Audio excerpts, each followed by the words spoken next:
It was a cold winter night in Denmark. Prince Hamlet was walking alone in the castle. His father, the king, had died 2 months ago.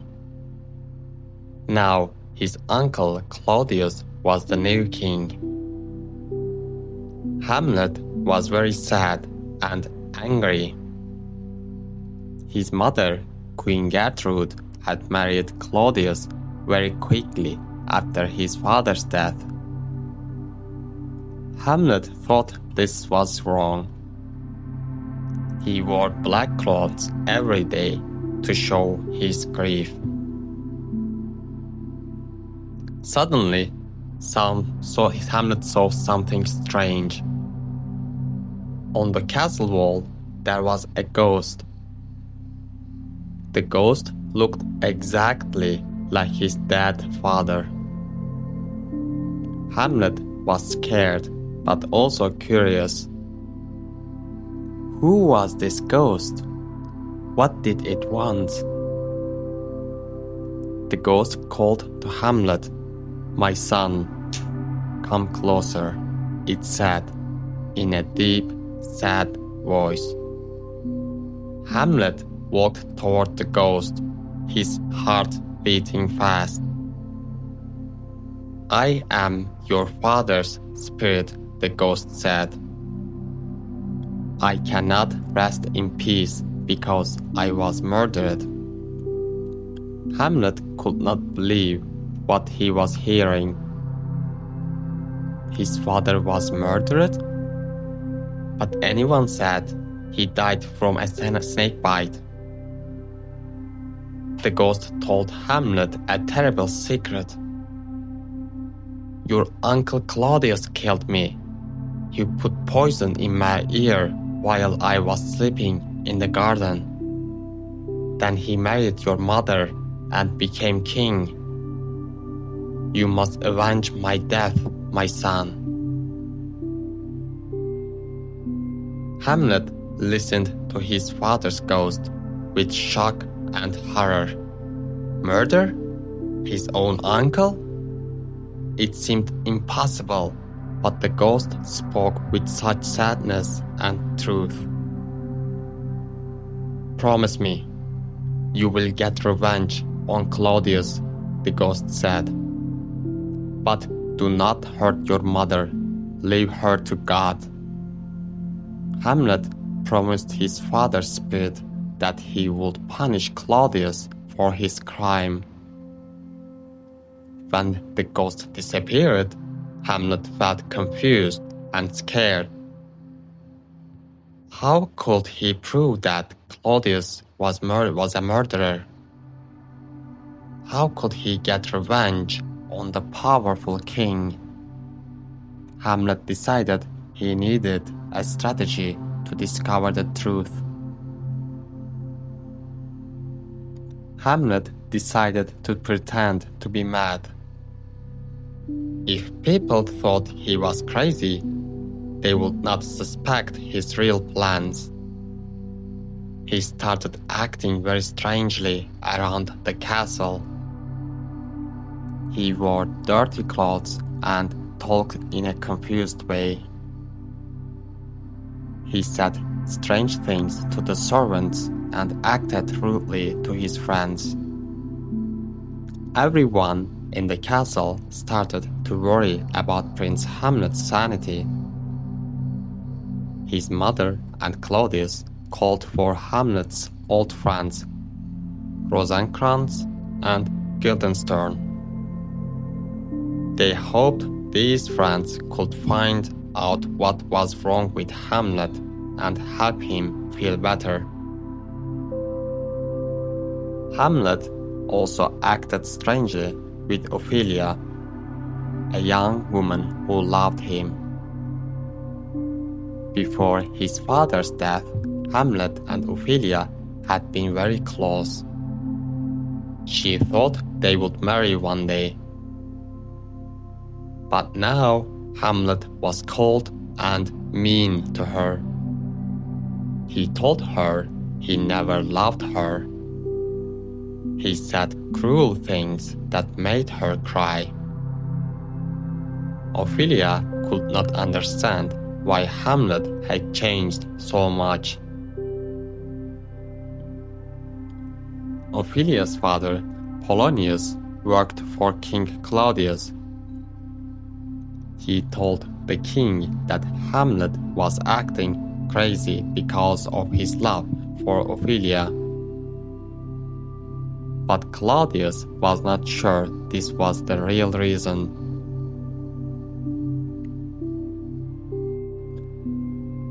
Hamlet had an idea to test if Claudius was really guilty. A group of actors came to the castle to perform plays for the court. Hamlet asked them to perform a special play. The play showed a king being murdered by his brother, who then married the king's wife. Hamlet watched Claudius carefully during the performance. He wanted to see if Claudius would show guilt or fear. During the murder scene, Claudius became very upset. He stood up and left the room quickly. This reaction convinced Hamlet that the ghost was telling the truth. Claudius was indeed his father's murderer. After the play, Queen Gertrude asked to speak with Hamlet in her private room. She was worried about his strange behavior and wanted to understand what was wrong with her son. Polonius hid behind a curtain in the room to listen to their conversation. He wanted to hear what Hamlet would say to his mother about his madness.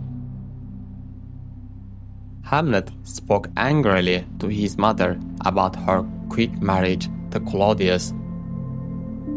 "How could you forget my father so quickly?" he shouted. "How could you marry his brother?" The queen was shocked by her son's accusations.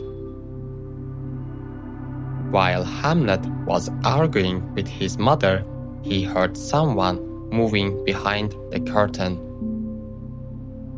He thought it might be Claudius spying on them.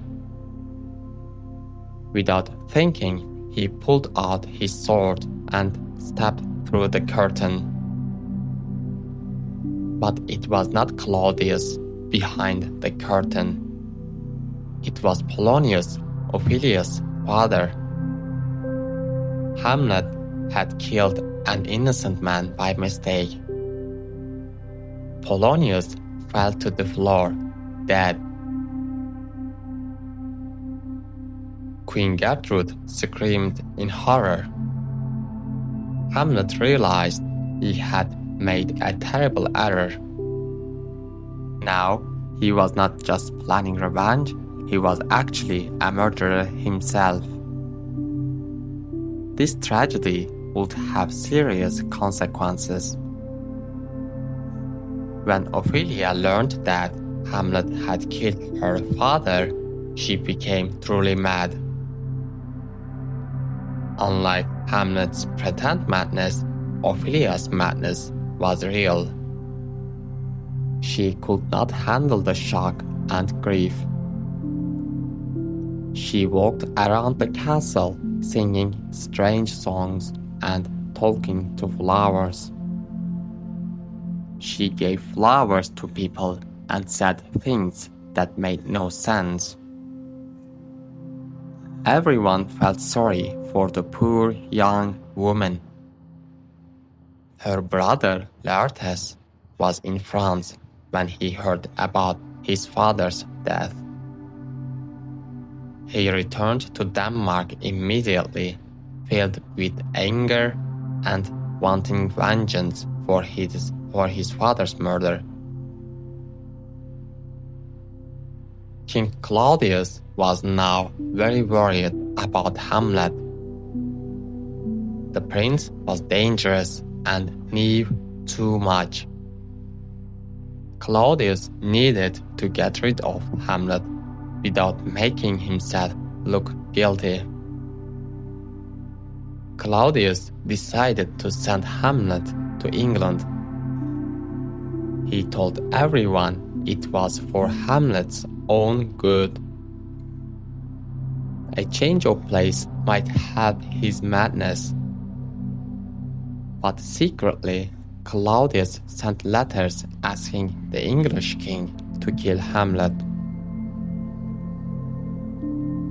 Hamlet suspected that Claudius was planning something bad, but he agreed to go to England, pretending not to know about the king's treacherous plan.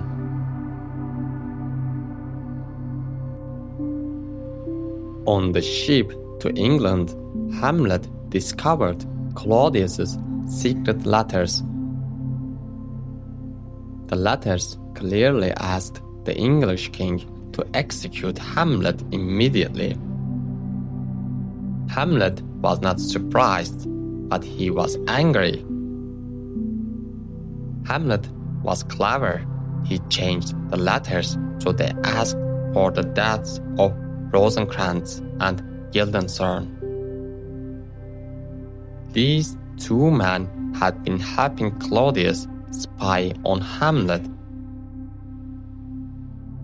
so he did not feel sorry for them. Pirates attacked the ship during the journey.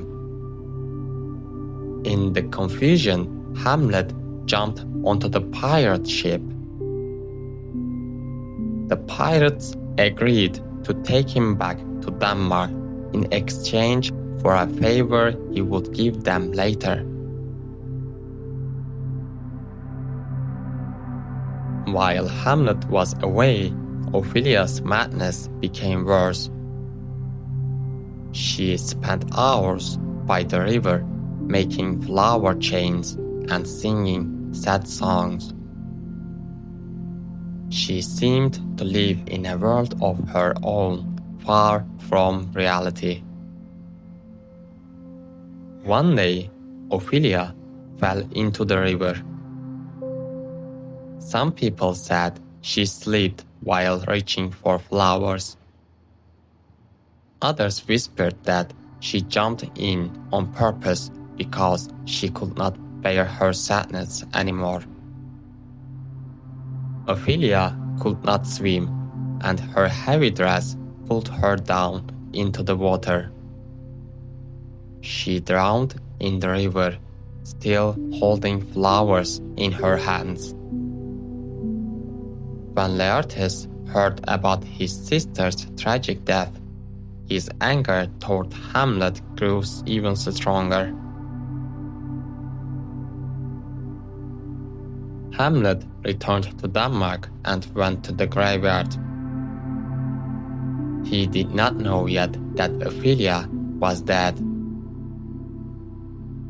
In the graveyard, he met a man digging a grave and talked with him about death and life. The gravedigger showed Hamlet old skulls from the ground. This one belonged to Yorick, the king's jester, he said. Hamlet remembered Yorick from his childhood. The jester used to make him laugh and carry him on his back. Hamlet had Yorick's skull and thought about how anyone dies eventually. Rich or poor, king or peasant, death comes to everyone. He felt sad thinking about how quickly life passes. While Hamlet was in the graveyard, a funeral procession arrived. Hamlet hid and watched as they brought a coffin. He was shocked to see that it was Ophelia's funeral. Laertes jumped into his sister's grave, crying and holding her body. He was overcome with relief, with grief and anger. Hamlet could not control himself when he saw this. He jumped out from his hiding place. "I loved Ophelia more than you did," Hamlet shouted at Laertes. The two young men began to fight right there in the graveyard. Guards had to separate them. Everyone was shocked by this disrespectful behavior at a funeral. King Claudius saw that both Hamlet and Laertes were very angry and violent. He decided to use their anger for his own purposes. He had a new plan to get rid of Hamlet without looking guilty. Claudius spoke privately with Laertes. He reminded Laertes that Hamlet had killed Polonius and caused Ophelia's death. "Don't you want revenge?" Claudius asked. "I can help you get it." Claudius suggested a sword fight between Hamlet and Laertes. It would look like a friendly competition, but Laertes would use a sharp sword with poison on the tip. This way, even a small cut would kill Hamlet. Laertes agreed to this deceitful plan. Claudius arranged for Hamlet and Laertes to have a sword fight in front of the whole court. He told everyone it would be a friendly competition between two skilled young men. Hamlet agreed to the fight. He did not know about the poisoned sword or Claudius's evil plan. Hamlet thought it was just a normal sword fight to show skill and entertain the court. Claudius also prepared poison wine, just in case the poisoned sword did not work. He planned to offer Hamlet a drink during the fight. Everything was ready for the fatal competition.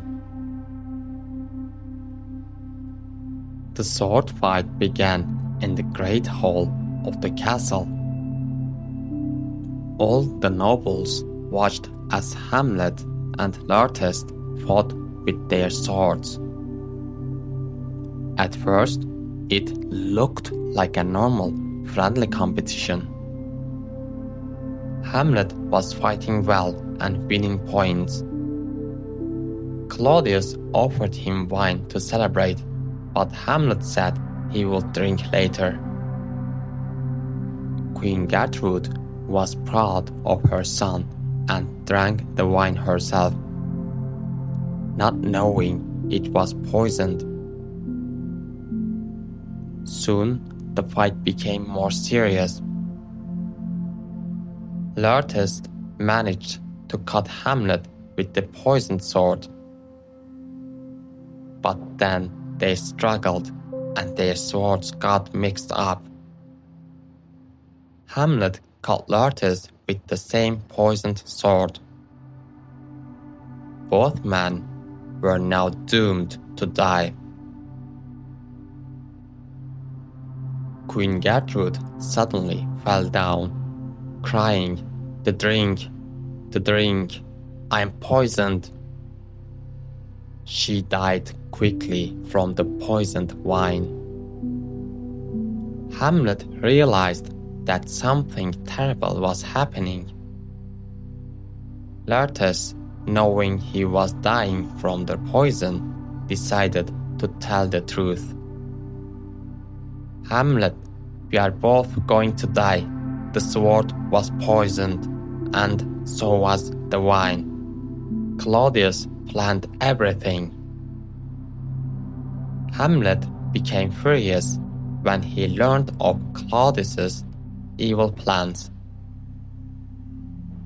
With his last strength, he stabbed Claudius with the poisoned sword and forced him to drink the poisoned wine.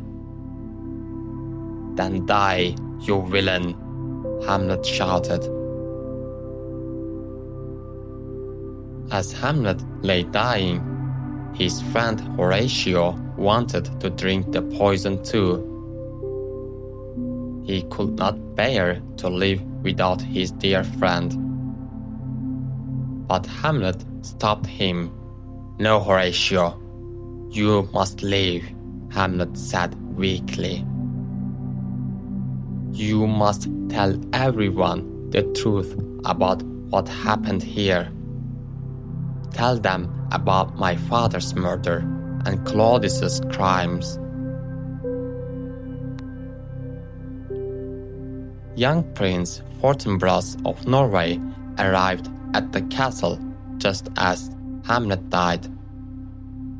He saw the tragic scene, 4 bodies lying on the floor. Horatio explained everything that had happened.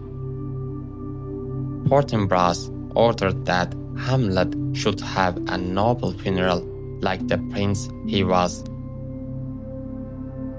Horatio told Prince Fortinbras and all the people the whole sad story. He explained how King Hamlet was murdered, how Prince Hamlet sought revenge, and how everyone died in the end.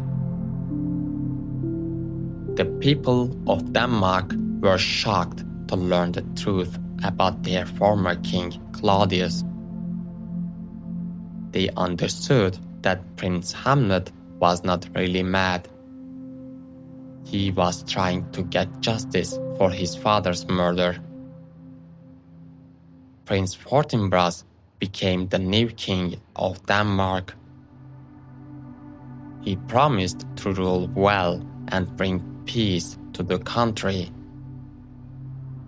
Hamlet was buried with honor, and people remembered him as a brave prince who tried to do that was right.